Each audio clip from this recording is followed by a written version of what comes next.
Hola, mi nombre es Jimena Itzel García Zamudio y estoy en el grupo 532 de la materia Estadística y Probabilidad 1.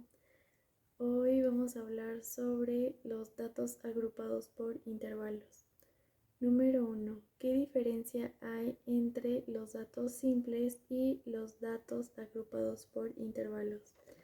La diferencia es que en los datos simples se trabaja con poco número de datos, forman un conjunto universal, es decir, que todos están en el mismo conjunto, no poseen un orden en específico y son aquellos que aún no han sido organizados, cuando en el caso de los datos agrupados por intervalos son los que trabajan con un número mayor de datos, forman diferentes conjuntos y cada uno de ellos es la organización de uno mismo.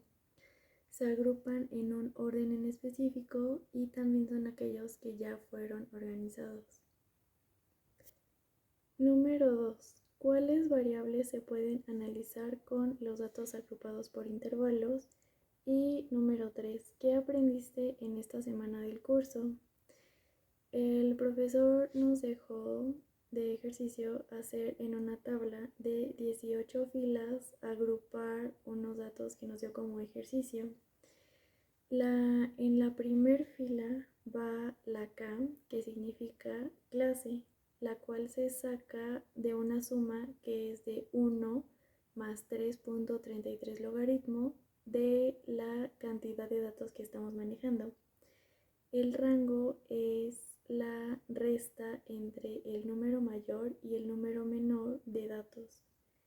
La amplitud es el rango sobre la clase. En la segunda y tercera fila van a pertenecer en los límites que se sacan con la suma de la amplitud. Para esto, en las siguientes dos filas se sacan las fronteras, donde se les resta un 0.5 dependiendo del número de decimales que va a llevar. Por ejemplo, supongamos hay un dato y pertenece a dos filas, entonces para evitar que esto pase, se hace para sacar las fronteras en donde se especifica el lugar donde van a ir.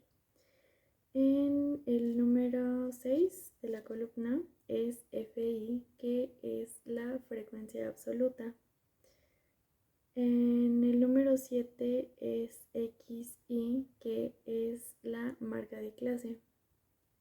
Y esta se saca con la suma del límite inferior más límite superior entre 2 o frontera inferior más frontera superior sobre 2.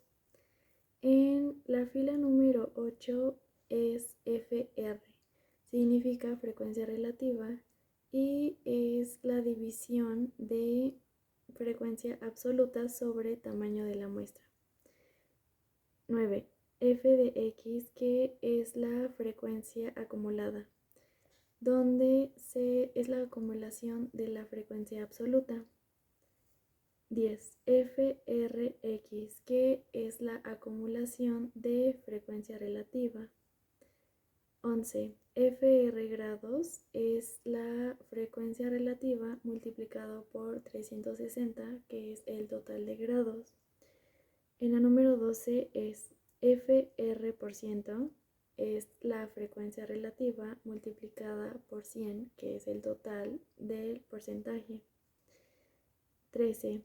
FRX grados, que es igual a la frecuencia acumulada multiplicado por 360 grados. 14. FRX%, que es la frecuencia acumulada multiplicado por 100. Número 15. Es XI, que la habíamos visto que es la marca de clase, multiplicado por FI, que es la frecuencia absoluta. Número 16. XI menos X y una línea encima, que esa significa la media.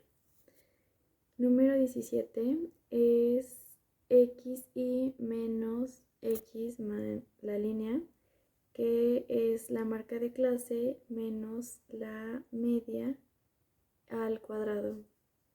Número 18 es la misma fórmula, solo que multiplicado por la frecuencia absoluta. Con base a los datos del ejercicio se sacaron 4 tipos de gráficas. La primera es el histograma o gráfica de barras, la segunda es polígono de frecuencias, la tercera es polígono de frecuencias acumuladas llamadas ojivas y la cuarta es la gráfica de pastel o la circular, así como las medidas de tendencia central, que vienen siendo la media, moda y mediana, y también las medidas descriptivas, que son la varianza y la desviación estándar. Por último, también se sacó el intervalo de normalidad. En el ejercicio que nos puso el profesor pudimos hacer la clasificación de los pesos, que sería el normal, el superior y el inferior. Un ejemplo sería que el peso normal es 20 sobre 80, que viene siendo el 25% del total de los pesos. Y bueno, eso es todo.